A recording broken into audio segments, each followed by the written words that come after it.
Prvá stavebná sporiteľňa radí.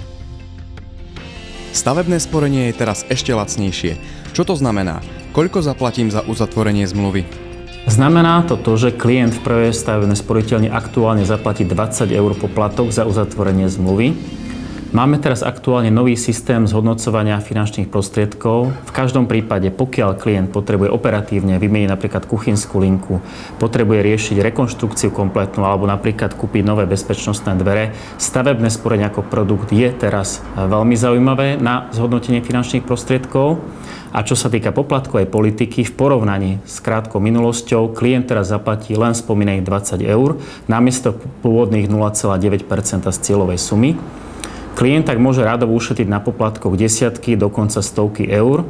Pri priemernej cieľovej sume 15 000 eur znamená ušetrenie na poplatkoch až 115 eur a platí tu jednoduché pravidlo. Čím vyššia cieľová suma, tým klient viacej ušetrí.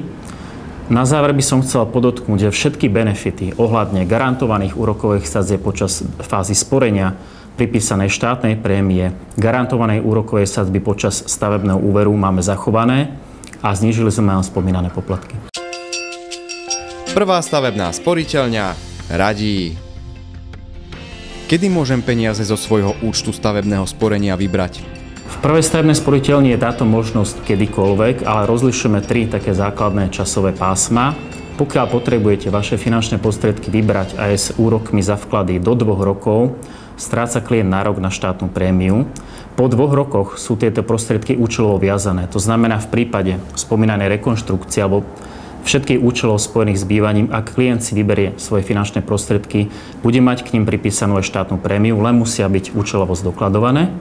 No a tá posledná možnosť tam je po 6. roku od uzatvorenia zmluvy o stavebnom sporení, kedy klient si môže voľne vybrať svoje finančné prostriedky aj s úrokmi, aj s pripísanou štátnou prémiou a použiť ich na ľubovoľný účel.